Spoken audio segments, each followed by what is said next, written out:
할렐루야.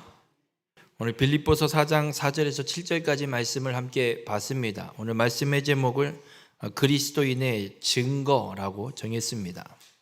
우리가 예수 그리스도를 믿어 구원받은 하나님의 자녀 그리스도인으로 살아가고 있다면 우리의 삶에 그리스도인됨, 예수 그리스도를 믿어 구원받은 자의 증거가 우리의 삶에 나타나야 되는 줄 믿습니다. 그래서 진짜 그리스도인은 말로만 나 예수 믿어요, 나 교회 다녀요, 이게 진짜 그리스도인이 아니라 그 삶이 정말 그리스도를 믿어 구원받은 자로서 그 그리스도인 된 자의 그 증거가 나타나는 삶을 살아가는 것이 진짜 그리스도인이 된 것임을 믿으시길 주님의 이름으로 간절히 부탁을 드립니다. 오늘 사도 바울은 이 빌립보서 4장의 말씀을 통해서 그리스도인이 되었다라는 증거가 어떻게 나타나게 되는지를 세 가지를 통해서 말씀하고 있습니다. 바라기는 우리 모든 성도님들의 삶이 주 안에서 항상 기뻐하고 그리고 평강이 넘쳐나고 어떤 상황에서도 그리스도로 자족하며 살아감으로 참된 그리스도인의 삶이 되시기를 주님의 이름으로 축원합니다. 어느 목사님의 책에 이런 이야기가 쓰여져 있습니다. 어느 한 사람이 이사를 가서 교회를 가려고 주일날 아침에 나와서 교회를 찾아서 나왔는데 한 교차로에 교통경찰이 교통정리를 하고 있는 걸 보고 그 경찰에게 물었답니다. 여기 교회 어느 교회가 좋아요? 어느 교회가 갈만해요? 라고 물었답니다. 근데 교통경찰이 이러더랍니다. 저는 교회를 안 다니는데요, 이왕 갈 거면 이쪽에 있는 교회를 가시라고. 왜 그러세요? 물어봤더니 이 경찰이 그러더래요. 저쪽에 있는 교회에서 예배드리고 일요일날 나오는 사람들의 표정은 하나같이 그냥 죽상을 하고 나오는데 이쪽에 있는 교회에서 나오는 사람들은 하나같이 웃으면서 나오더라고. 이왕이면 가려면 이 교회가 난 것 같다고, 그 교회를 가보라고. 그렇게 이야기를 해서 교회를 찾아갔다라는 이야기를 써놓은 책이 있습니다. 이 이야기를 보면서 이런 생각을 해봅니다. 우리가 예수 그리스도를 믿어 구원받은 자라면 기쁨이 있을까 없을까? 있어야 되지 않나? 근데 우리의 삶이, 우리의 모습이, 우리의 표정이 기쁨은커녕 죽상을 하고 있다 그러면 과연 전도가 될까? 예수 믿어도 죽상으로 사는데 뭐 믿으나 안 믿으나 똑같은 죽상인데 뭐하러 가? 그럼 정말 우리가 예수 그리스도를 믿어 구원받은 자라면 기쁨이 있는 줄 믿습니다. 오늘 그래서 바울도 오늘 본문 4절에 이런 이야기를 합니다. 주 안에서 항상 기뻐하라. 내가 다시 말하노니 기뻐하라. 기뻐하랍니다. 바라기는 우리 모든 성도님들 기뻐하는 삶이 되시길 주님의 이름으로 축원합니다. 우리가 그리스도인이 되었다라는 증거 중에 하나가 바로 이 기쁨이라는 겁니다. 근데 문제는 왜 기쁘냐예요. 왜? 그리스도를 믿어 구원받아 그리스도인이 되었는데 왜 기쁘냐라는 거죠. 기쁨의 이유가 있을 거 아니에요. 그냥 누구 마냥 그냥 좋아요? 비 오는 날 귀에 꼭 꽂고 그냥 한없이 뛰어다니면서 그냥 좋은 게 기쁜 거예요?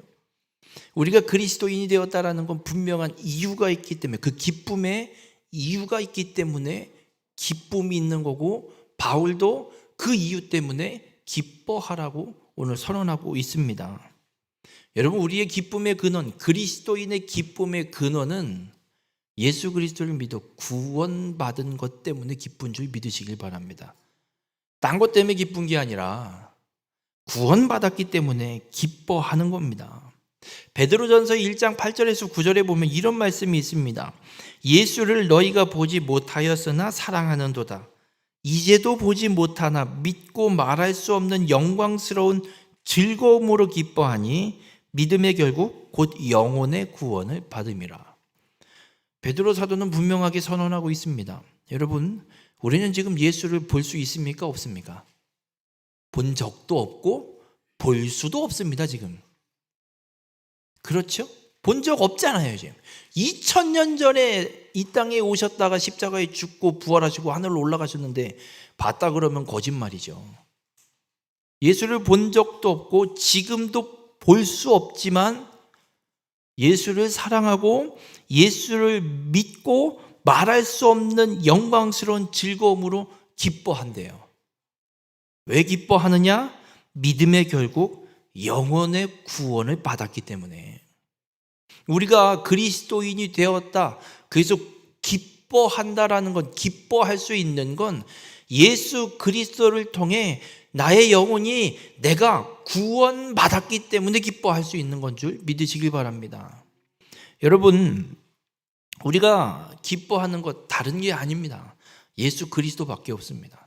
내가 죽어야 되는데, 죄값으로 내가 죽어야 되는데 예수님께서 대신 내 죄를 지고 십자가에 죽어주셔서 더 이상 나는 죄값을 치르지 않아도 되는 구원받은 하나님의 자녀가 되게 하신 것, 이 은혜가 내게 있기 때문에 기뻐하는 겁니다.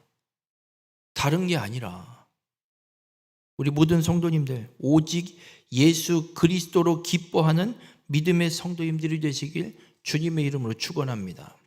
이 기쁨은 누구도 빼앗을 수 없습니다. 요한복음 16장 22절에 예수님은 이런 말씀을 합니다. 지금은 너희가 근심하나 내가 다시 너희를 보리니 너희 마음이 기쁠 것이요 너희 기쁨을 빼앗을 자가 없으리라. 여러분, 예수님께서 지금 제자들과 함께 사역을 하고 계셨습니다. 그러다가 십자가에 죽고 부활하시고 하늘로 올라가실 겁니다. 그리고 다시 오실 겁니다. 그럼 다시 오시면 그 기쁨, 예수 그리스도로 인한 그 기쁨 영원히 빼앗기지 않을 것을 분명하게 선언하고 계십니다. 여러분, 우리의 구원은 취소되지 않습니다. 누구도 빼앗을 수 없습니다. 그렇다고 이게 나는 구원받았으니까 내 맘대로 살아도 되겠네, 그 구원받은 거 아니고 믿는 거 아닙니다. 착각하시면 안 됩니다. 내가 온전한 믿음 없이 그냥 구원 보장돼 있네라고 해서 다 끝난 게 아니라는 겁니다. 내가 예수를 믿어 구원받은 자라면 그 은혜로 기뻐하는 것처럼, 내가 예수 그리스도를 믿어 구원받은 자라면 주님이 다시 오셔서 그 구원을 완성하실 때까지 그 구원받은 자로서의 삶을 온전히 살아가게 된다는 겁니다.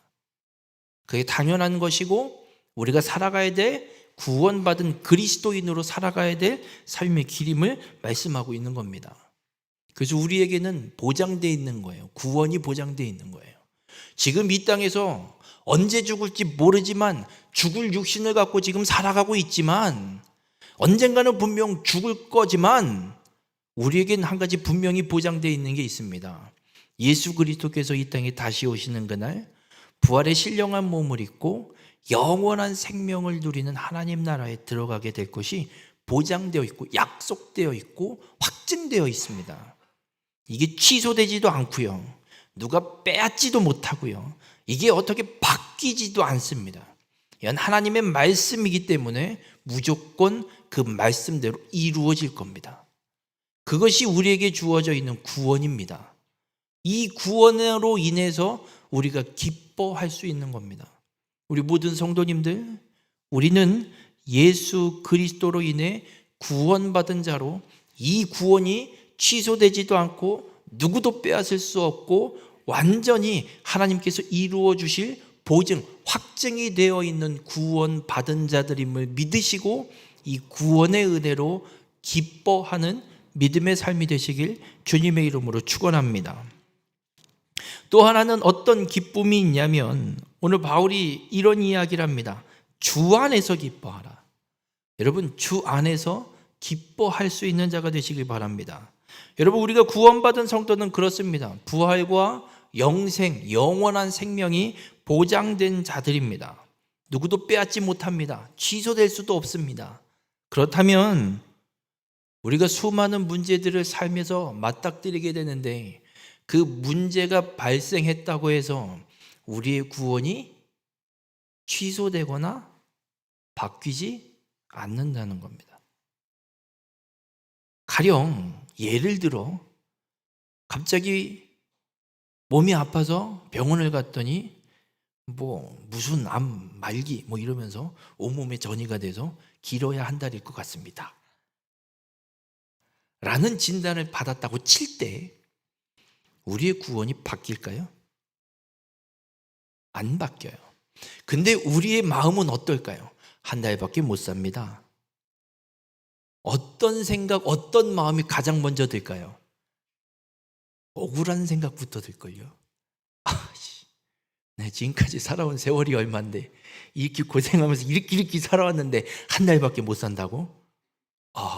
진짜 억울하네 라는 생각이 먼저 들 거예요.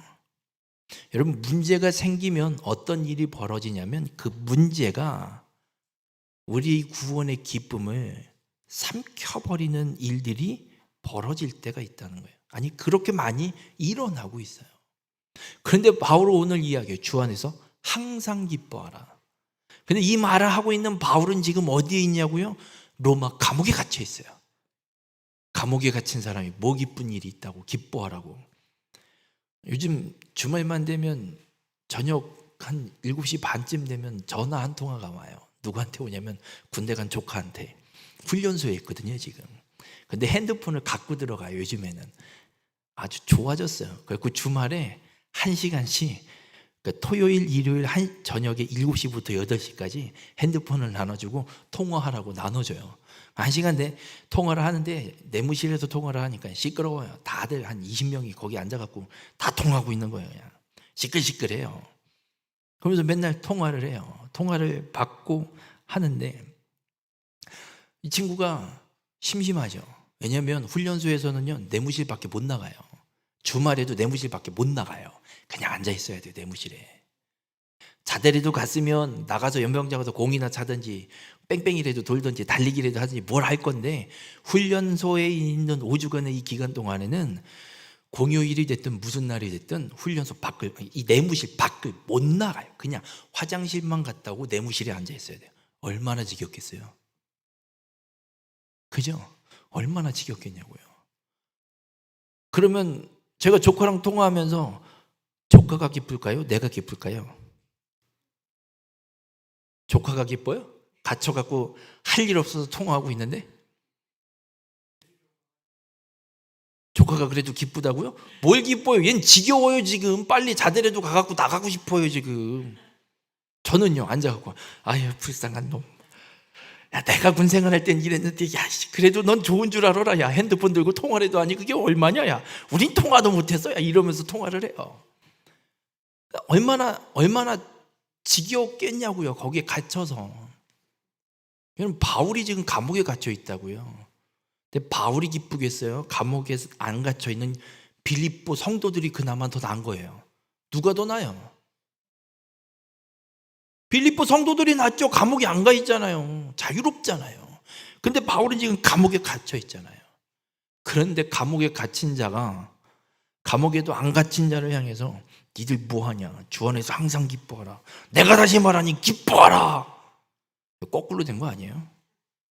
빌립보 성도들이 바울을 향해서 바울 선생님, 당신이 감옥에 갇혀 있지만 실망하지 마세요. 그래도 주 안에 있으니 구원받은 자들이니, 그러니 당신 하나님이 그 수고 그 도고 다 아시니까 낙담하지 말고 제발 힘내시고 잘 견디시고 어떻게든 하나님의 역사를 기대하시고 기쁨으로 잘 인내하세요라고 빌립보 성도들이 바울한테 얘기해야 될 거 아니에요? 근데 바울은 반대로 오히려 빌립보 성도들을 향해서 주 안에서 기뻐하라라고 선언하고 있어요. 여러분, 상황이 지금 그 문제가, 그 환경이 이 기쁨을, 구원의 기쁨을 바울에게는 삼키지 못하고 있는 거예요. 아무 문제가 안 되는 거예요. 구원받은 그 기쁨 때문에 내가 감옥에 갇혀 있는 게 문제가 안 되는 거예요. 이런 사람이 하나 또 있어요. 욥기를 읽어보면 욥을 하나님이 자랑하거든요. 야, 사단들을 불러 모아놓고 천상회의를 하면서 하나님이 이래요. 야, 니네 세상 잘 돌아보고 왔냐? 그 욥 좀 보고 왔냐? 욥만큼 나를 경외하는 자가 없다. 자랑을 해요. 그랬더니 사탄이 한마디예요. 아이고 하나님, 하나님이 얘한테 준 게 많으니까. 아니 저렇게 부자인데 뭐 문제될 게 뭐 있고 뭐 아쉬울 게 뭐 있어요. 그러니까 하나님 경외하는 거지. 웃기고 있네. 야 그럼 한번 해봐라 네가. 욥만 건들지 말고 마음대로 해봐라. 그리고 자녀들도 싹 다 죽고 가진 재산도 싹 다 날아갑니다. 그런데도 욥은 하나님을 원망하지 않습니다. 그리고 다시 사단이 하나님 앞에 갑니다. 그리고 거기에서 또 얘기해요. 그래 가봐. 어떻지? 하나님 제가 볼 때는 그게 아니라 얘가 지금 건강하니까 그래요. 건강해서. 야, 이거 건강해서 이래요. 이거 몸 아파봐요. 바로 하나님 원망할걸요. 바로 하나님 경외 안 할걸요. 그래? 죽이지만 말고 네 마음대로 한번 해봐 그럼. 생명만 건들지 마. 그리고 사단이 또 욥에게 가서 악성 종기가 나게 만들어갖고 얼마나 아프냐면 제한 잡고 기와장으로 이 몸을 박박 긁어도 그 고통이 해결되지 않는 그 간지러움이 해결되지 않을 정도의 고난, 이 질병이 욥에게 와요. 그 상황에 욥의 아내가 뭐라고까지 하냐면 이 양반아 뭐 하는 짓이냐, 하나님 욕하고 그냥 쾌 죽어라 차라리, 이게 뭔 난리냐, 이게 뭔 고생이냐 라고 아내조차도 욥에게 원망을 한마디 쏟아 부을 정도예요. 그런데도 놀랍게도 욥은 하나님을 원망하지 않습니다. 여러분, 우리의 삶에 일어나는 고난과 시험과 문제는요, 사단이 왜 주냐면 죽이려고 하는 게 아니에요. 사단의 목적은 죽이는 거에 있는 게 아니에요. 지금 사단이 하나님과 대결하듯이 욥에게 행하고 있는 일은 욥으로 하여금 이 고난과 역경을 통해서 하나님을 원망하라고 만드는 거예요. 지금 우리의 삶에도 이런 문제들이 많이 일어나거든요.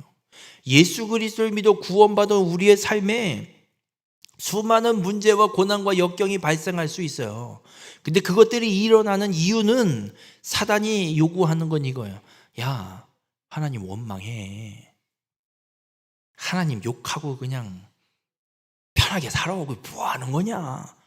사단의 요구고요. 그런 상황 속에 하나님이 우리에게 요구하시는 건 원망이 아니라 하나님을 향한 찬양과 감사가 끊이지 않기를 하나님 우리에게 요구하시는 거예요. 우리 모든 성도님들, 이 세상 모든 상황, 모든 역사를 주관하시는 분은 하나님이십니다. 여러분의 삶에 일어난 삶의 모든 상황들, 그 모든 문제들을 주관하고 계신 분, 그걸 조정하고 관리하고 계신 분도 하나님이십니다.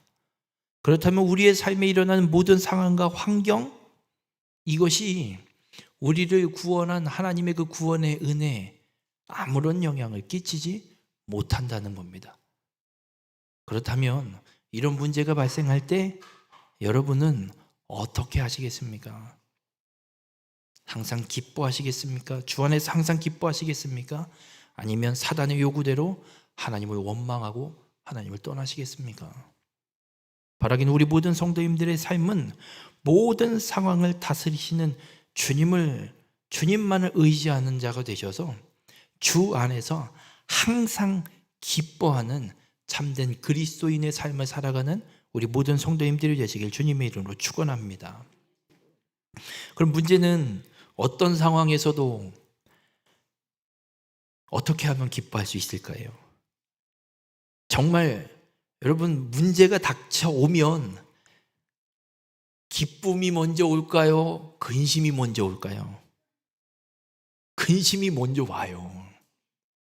그런데 어떻게 주 안에서 항상 기뻐할 수 있냐예요. 여러분, 갈라디아서 5장에 보면 성령의 열매가 쭉 나옵니다. 그 성령의 열매 중에 희락이라는 열매가 있어요. 이 희락이라는 헬라어 원어가 어디에서 왔냐면 오늘 본문에 기록되어 있는 기뻐하라라는 이 동사의 명사형이 성령의 열매인 희락이라는 단어예요. 그러면 이 기뻐한다라는 건 성령의 열매란 얘기예요. 여쭤볼게요. 여러분, 열매는 한순간에 짜잔 하고 나타나나요? 한순간에 짜잔 하고 나타나는 열매가 있습니까? 이 세상에? 없어요. 열매가 맺어지려면 과정과 시간이 필요해요. 어떤 과정과 어떤 시간이 필요하냐면, 이제 봄이잖아요. 봄에 씨를 뿌려야 되고, 씨가 땅에 심겨져서 싹이 나고 꽃이 피고 수정이 일어나고 열매가 맺어지고 열매가 커지고 연글어야 되는 이 시간과 과정이 꼭 있어야만 열매가 맺어지는 거예요. 그럼 우리가 주 안에서 항상 기뻐하는 삶을 사는 것, 이 성령의 열매가 맺어지는 건데, 성령의 열매가 맺어지는 건 어느 한순간에 짜잔 하고 나는 오늘부터 기뻐 이게 아니라 삶의 과정을 통해서 우리가 삶을 주 안에서 기뻐하는 삶을 살기 위해서 끊임없이 노력하고 기도하는 삶을, 그 과정을 통해서 이 기쁨의 열매가 우리의 삶에 맺어지는 역사가 시간이 지난 후에 이루어진다라는 겁니다. 그럼 우리가 주 안에서 항상 기뻐할 수 있는 길은 성령의 열매를 맺기 위한 삶을 끊임없이 살아가는 거예요. 그럼 성령의 열매를 맺으려면 어떻게 해야 되느냐? 갈라디아서 5장에서 성경은 이렇게 말씀하고 있습니다. 육체의 소욕을 따라 행하는 자는 죄의 열매를, 성령의 소욕을 따라 행하는 자는 성령의 열매를 맺으리라 말씀하고 있습니다. 그러면 우리가 성령의 열매인 이 기쁨, 주 안에서 항상 기뻐하는 삶을 살기 위해서, 성령의 열매를 맺기 위해서 우리가 살아가야 될 삶은 오늘 이 주님의 말씀대로 성령의 소욕, 성령의 요구, 성령의 인도하심에 순종하는 삶을 살아갈 때 성령의 열매 중에 하나인 기쁨의 열매가 맺어진다는 겁니다. 우리 모든 성도님들, 주의 말씀에, 성령의 인도하심에 순종하는 삶을 살아가십시오. 순종의 삶을 살아갈 때 이 구원의 기쁨, 이 주 안에서 항상 기뻐하는 믿음의 삶을 온전히 살아가게 될 줄 믿습니다. 우리 모든 성도님들이 그렇게 순종함으로 주 안에서 항상 기뻐하는 이 성령의 열매를 맺는 귀한 축복의 삶이 되시길 주님의 이름으로 축원합니다. 그리고 그리스도인의 증거 또 하나를 무엇을 이야기하냐면, 오늘 본문 6절에 바울이 이런 이야기를 합니다. 아무것도 염려하지 말고 다만 모든 일에 기도와 간구로 너희 구할 것을 감사함으로 하나님께 아뢰라. 여러분, 염려라는 말, 이 염려라는 헬라어 단어가 어떤 단어에서 유래가 됐냐면, 나누다, 분리하다, 분배하다라는 단어에서 염려라는 이 헬라어 단어가 파생됐습니다. 염려와 나누다가 도대체 무슨 관계일까? 여러분, 염려는 무엇이냐면 내가 의지해야 되는 대상을 나누는 거예요. 내가 어느 한 존재를 의지하고 있는데, 이 사람만 이것만 의지하면 안 되겠는데 또 다른 것도 하나 의지해야 되고, 또 다른 것도 하나. 예를 들면 요즘 우리나라도 주식이 엄청나게 오르고 있죠. 그래서 주식 투자하시는 분들이 엄청 많아요. 제 기억으로는 작년 여름만 했어도 삼성전자 주식이 한 주당 5만 원대였는데 지금 한 15만 원, 20만 원 하는 것 같아요. 그때 사놨으면 어마어마한 돈이 됐을 텐데. 근데 이제 주식을 투자할 때 어떤 이야기를 하냐면, 방식을 여러 가지 이야기하는데, 한 가지 종목에 모든 걸 다 투자를 하느냐, 혹은 손해나 이런 것들을 예방하기 위해서 여러 방면의 영역들의 주식들에게 투자를 하느냐, 이런 이야기들을 해요. 이제 이 염려라는 말이 어떤 것이냐면, 하나의 모든 걸 의지하거나 몰아놓는 것이 아니라 이것 저것 요것 몇 가지로 나눠서 내가 의지할 것, 혹은 나의 가져야 할 것, 이런 것들 나눠 놓는 의미로 염려라는 단어가 해석되고 있는 거예요. 그렇다면 아무것도 염려하지 말고 모든 일에 기도와 간구로 너희 구할 것을 감사함으로 하나님께 아뢰라고 말씀하고 있어요. 여러분, 그리스도인, 진짜 그리스도인이라면 나를 구원하신 예수 그리스도, 그 그리스도께서 우리를 구원하셨고 우리의 구원을 보증하신 분이기에 주님만 의지하는 삶을 살아가는 것이 참된 그리스도인의 삶이에요. 그런데 염려한다라는 건 그리스도만 의지하는 게 아니라 다른 것도 의지하는 거예요. 그리스도를, 나 예수님 믿는데 먹고는 살아야지. 최소한 먹고는 살아야 되니까 좀 돈도 있어야지. 먹고 살 구석은 만들어 놔야지. 무슨 일이 어떻게 있을 줄 알아. 그래도 준비는 해놓고 사는 게 이게 사람의 도리 아니요? 라는 생각. 그래서 문제가 생길 때 이 문제를 어떻게 하나, 주님을 의지하는 게 아니라 이걸 어떻게 하나, 다른 걸 의지하는 것, 이게 염려라는 겁니다. 그런데 참된 그리스도인은 그런 문제들이 생길 때 염려하는 것이 아니라 그리스도께 나아가, 하나님께 나아가 모든 일에 기도와 간구로 감사함으로 하나님께 아뢰라, 간구하라 라고 말씀하고 있습니다. 우리 모든 성도님들, 참된 그리스도인은 그렇습니다. 염려하는 자가 아니라 혹여라도 염려하게 되는, 근심하게 되는 문제가 생길 때 하나님께 나가서, 모든 일에 하나님께 나가서 기도와 간구하는 자, 이 자가 참된 그리스도인임을 오늘 분명하게 선언하고 있습니다. 그렇게 우리가 기도할 때, 하나님 앞에 감사함으로 기도할 때 어떤 역사가 펼쳐지냐면, 오늘 본문 7절에 이렇게 말씀합니다. 그리하면 모든 지각에 뛰어난 하나님의 평강이 그리스도 예수 안에서 너희 마음과 생각을 지키시리라. 여러분, 내 마음과 내 생각을 지킬 수 있는 게 내가 아니에요. 내가 지킬 수 있다라고 생각하면 그건 착각입니다. 주님이 지켜주셔야 합니다. 주님이 우리의 마음과 생각을 지킬 수 있는 길, 지켜주시는 길은 하나님께 나가서 모든 일에 감사로 하나님께 기도할 때, 그렇게 기도할 때 주님이 우리의 마음과 생각을 지켜주셔서 더 염려하지 않도록, 주님만 온전히 의지하도록 우리를 돌보십니다.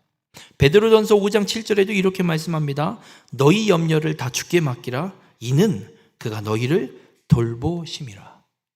여러분, 의지의 대상을 자꾸 만들지 마세요. 모든 걸 주님께 맡기십시오. 그럼 주님이 우리를 돌봐주심을 믿으시길 바랍니다. 우리 모든 성도님들, 우리가 기도할 때 주님은 우리를 지키시고 돌보십니다. 어떤 일이든 모든 일에 주님께 기도하는 자가 되셔서 주님의 지키심, 주님의 돌보심을 온전히 누리고 살아가는 참된 그리스도인이 되시기를 주님의 이름으로 축원합니다. 그리스도인의 증거 중에 또 하나를 오늘 바울은 이렇게 이야기를 합니다. 어떤 상황에도 자족할 줄 아는 것으로 오늘 본문 11절부터 또 쭉 선언하고 있습니다. 오늘 본문 11절에 바울이 이런 이야기를 합니다. 내가 궁핍함으로 말하는 것이 아니라 어떠한 형편에든지 나는 자족하기를 배웠노니 라고 이야기를 하고 있습니다. 여러분, 바울이 주 안에서 기뻐하는 이유는 빌립보 교회 성도들이 바울의 사역을 위해서 끊임없이 헌금을 해서 사역을 돕고 보내고 동역하는 일들을 몇 가지를 한 게 있습니다. 근데 바울이 주 안에서 기뻐하는 이유는 그 일 때문이 아니라 어떠한 형편에든지 자족하는 것을 배웠기 때문에 주님 앞에 그 주 안에서 기뻐한다라고 선포하고 있습니다. 여러분, 바울이 기쁜 건 상황 때문에 기쁜 것이 아닙니다. 오직 예수 그리스도 한 분 때문에 기뻐하는 겁니다. 이 11절에 기록되고 있는 이 형편이라는 단어는 어떤 뜻을 갖고 있냐면 처해 있는 상태 혹은 상황, 이런 것들, 그러니까 자신이 지금 둘러싸여 있는 모든 환경을 의미하는 단어입니다.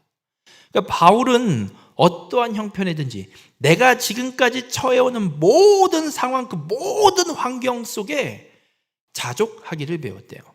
이 자족이라는 말은 자기 자신을 나타내는 대명사와 넉넉하다, 충분하다라는 이 동사가 합쳐져서 만들어진 단어로 이 자기 스스로 충분히 만족하는 의미라는 뜻이에요. 근데 여러분 이거 오해하시면 안 돼요. 야, 바울은 스스로 판단 다 하는 사람이구나. 지가 지 스스로 얼만큼의 이 충분함이 얼만큼인지를 다 판단하고선 이렇게 이야기한 거나, 이런 의미가 아니에요. 어떤 의미로 이야기하는 거냐면, 바울은 분명히 이런 상황에서도 주님이 나와 함께하고 계시고 내 삶을 책임지시는 분이다라는 걸 분명히 경험하고 믿고 깨닫게 되는 거예요. 그래서 내게 어떤 상황이 와도, 내 목에 칼이 이렇게 와서 목숨이 위태 달랑달랑 달려 있어도 나는 이 상황으로 인해 근심하거나 염려하는 게 아니라, 내 죽음이 눈앞에 있을지라도 나는 구원하신 예수 그리스도로 인해 나는 그 상황에도 기뻐할 수 있다라는 거예요. 그걸 바울은 수없이 많은 상황들을 통해서 배웠다라고 선포하고 있는 겁니다. 여러분, 바울은요, 수많은 상황들에 처해 본 사람입니다. 예수 믿기 전에는 예수를 박해하고 교회를 박해하는 자로, 유대인 중에 유대인, 바리새인 중에 바리새인으로, 그리고 최고의 학문가로, 누려볼 만한 거 웬만한 거 다 이 소위 사람들이 이야기하는, 세상에서 이야기하는 성공의 스펙들을 웬만한 거 다 누려봤던 사람이에요. 그리고 동시에 예수 그리스도를 믿고 난 뒤부터는 완전히 그와 반대되는 죽을 위기가 수없이 많았고요. 돌에 맞아 죽었던 적도 있습니다. 왜냐하면 돌에 맞아 죽어서 그 도시에 있는 성읍 사람들이 죽은 줄 알고 내다 버릴 정도로, 그런데도 하나님이 살려주시는. 그러니까 바울은 수없이 많은 상황들을 지나오면서 이런 상황 속에서 어떻게 하면 내가 구원받은 자로 믿음을 잃지 않고 이 구원의 기쁨을 빼앗기지 않는지를 바울은 다 경험하고 배운 거예요. 그 상황에서 어떻게 믿음을 잃지 않고 구원의 기쁨을 빼앗기지 않고 끝까지 믿음을 지키고 그 자족할 수 있는, 주님이 나와 함께 하신다라는 걸 확신을 갖고 살아갈 수 있느냐. 13절에 이런 이야기를 합니다. 내게 능력 주시는 자 안에서 내가 모든 것을 할 수 있느니라. 여러분, 이 말씀이요, 내가 준비하는 사업, 내게 능력 주시는 자 안에서 모든 것을 할 수 있기에 성공할 수 있습니다. 그런 데 쓰라고 주신 말씀이 아니란 얘기예요. 바울이 지금 앞에 이야기하고 있잖아요. 풍요에도 취해보고, 궁핍에도, 비천에도, 풍부에도, 배부름에도, 배고픔에도 모든 상황들을 처해보고, 그 상황들 속에 내가 그리스도인으로 어떻게 살아야 되는지 일체의 비결을 배우고 나서 그 비결이 무엇인지를 얘기하는 거예요. 내게 능력 주시는 자 안에서 모든 것을 할 수 있느니라. 바울에게 주시는 능력, 예수 그리스도를 믿어 구원받은 그 구원의 능력이에요. 다른 게 아니에요. 바울은 나를 구원하신 예수 그리스도, 그 그리스도께서 언제나 나와 함께 하시고 계시기 때문에 내가 부유하든 부족하든 풍부하든 궁핍하든 아무것도 없어도 구원이 바뀌지 않기에 그 그리스도께서 나로 복음을 땅끝까지 증거하는 이방인의 사도로 부르셨고 그 길을 끝까지 가도록 인도하고 계시기에 그 상황이 어떻게 되든 말든 나는 복음을 위해 달려갈 뿐이다. 그래서 그 궁핍에도 그 풍부에도 나는 모든 것을 할 수 있다. 처할 수 있다. 그 상황에 나는 견디면서 주님이 내게 부르신 그 복음을 증거하는 일, 나는 그 상황에도 능히 할 수 있다. 그래서 바울은요, 복음을 증거하는 일에 최우선 일, 그 최고 영순위로 두고 살아가는 사람이었습니다. 고린도 전서를 쓰면서 고린도 교회를 향해서 너희들의 이 죄들 제발 세속화되지 말고 이 죄들을 좀 해결하고 바꿔라, 돌이키라라는 편지를 쓰면서 원래는 고린도를 방문하려고 계획을 세웠었습니다, 바울이. 그런데 그 계획을 바꿔요. 배를 타고, 에베소에서 배를 타고 고린도로 건너가려고 했는데 편지를 먼저 보내고, 너희들이 제발 좀 이 편지를 읽고 어떻게 하면 우리의 이 죄를 돌이킬 수 있을까 스스로 자정의 시간들을 좀 가지라고 일부러 바울이 방향을 트는 거예요. 그래서 마게도냐로 돌아서, 이쪽 북쪽으로 돌아서 육로길을 통해서 고린도 교회를 향해 갈 것을 이야기하면서 무슨 이야기를 하냐면, 갈 때는 가는데 오순절 이 절기 때까지 난 에베소에 있어야 된다. 그리고 이 절기가 끝나고 나서 내가 가겠다. 무슨 이야기냐면, 그 시기가 언제냐면 에베소에 아데미 신전을 숭배하는 시기가 딱 겹쳐 있었던 거예요. 가려고 했던, 계획을 세웠던 그 시기에. 그런데 바울이 고린도 교회에 편지를 먼저 보내고 나중에 가려고 하는 이유는, 에베소의 아데미 신을 숭배하는 일이 벌어질 때 어떤 일이 일어나냐면, 전 세계에 있었던 아데미 신을 섬기는 에베소인들, 그 에베소 출신들 사람들이 에베소로 다 모이는 거예요. 그 바울이 보는 건 고린도 교회를, 이 죄 세속화된 이 고린도 교회를 뜯어 고치는 일보다, 왜냐면 이들은 그래도 예수 그리스도를, 복음을 받아들인 사람들이잖아요. 이것보다 더 먼저는 에베소에 복음도 알지 못하는 아데미 신을 숭배하기 위해 모이는 이 세상의 이 불쌍한 영혼들, 이들에게 복음을 전하는 것이 더 우선이기 때문에 고린도 방문을 뒤로 미루고 에베소에서 나는 복음을 더 전하겠다라고 선언해요.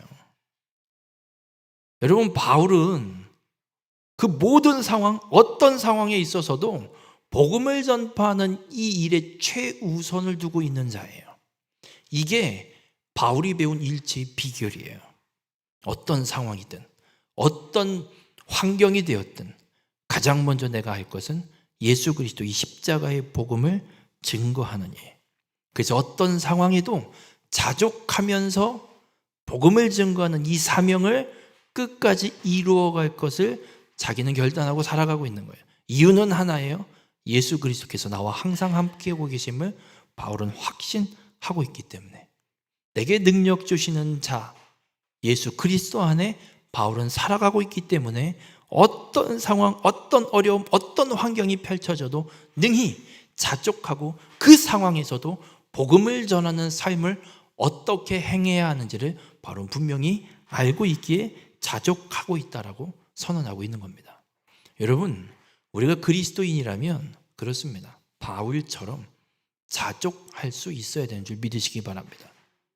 우리는 불평, 원망 뭐 이런 거보다 항상 이야기할 때 이런 걸 이야기하잖아.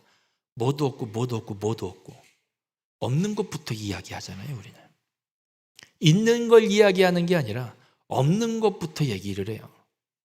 저도 저희 어머니도 뭐 이렇게 좀 탄식스러운 얘기들 할 때 하는 얘기가 그래요. 아유, 먹고 없고를 얘기를 해요. 내가 그래요. 아니, 없긴 뭐가 없냐고. 죽을 때까지 살 집 있지. 나라에서 뭐 기초연금이다 뭐다 맨날 주지. 뭐가 없는데 뭐. 자식이 없어? 뭐가 없어? 손주가 없어? 뭐가 없어? 뭐가 그렇게 없어서 없다 소리를 하시냐고. 다 갖고 있음에. 여러분, 우리의 삶이 그래요. 내게 있는 걸 찾는 게 아니라, 내게 주신 하나님의 은혜를 찾는 게 아니라 없는 것만 찾고 앉아 있어요. 없는 것 찾으면요 한도 끝도 없어요. 있는 것 빼고 다 없는데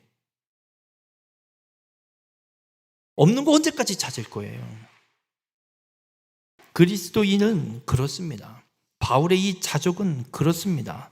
내게 주어진 삶의 상황에 주님이 함께하고 계시기에 내가 어떤 삶을 살아가야 되는지 분명히 알기에, 그 삶을 살아가는 길이 무엇인지를 알기에 어떤 상황에도 능히 그 일들을 이루어갈 수 있는 삶임을 바울은 분명하게 선언하고 있는 겁니다. 고린도 후서 8장 9절에 이런 고백이 기록되어 있습니다. 우리 주 예수 그리스도의 은혜를 너희가 알거니와 부요하신 이로써 너희를 위하여 가난하게 되심은 그의 가난함으로 말미암아 너희를 부요하게 하려 하심이라. 여러분, 우리가 처한 상황, 문제, 이게 중요한 게 아니고요. 예수 그리스도께서 하나님의 본체이신데 우리와 똑같은 육신과 몸을 입고 이 땅에 오셔서 하나님이신 분이 이 땅에 우리와 똑같아지셔서 나를 대신해 십자가에 죽으심으로 우리가 부요하게 되었다라고 분명하게 선언합니다. 여러분, 예수 그리스도를 믿는 믿음 하나면 끝난 거예요. 딴 게 필요 없다고요. 예수 그리스도 하나면 끝난 거라고요. 다 끝난 거예요. 뭐가 더 이상 필요한 게 아니라고요.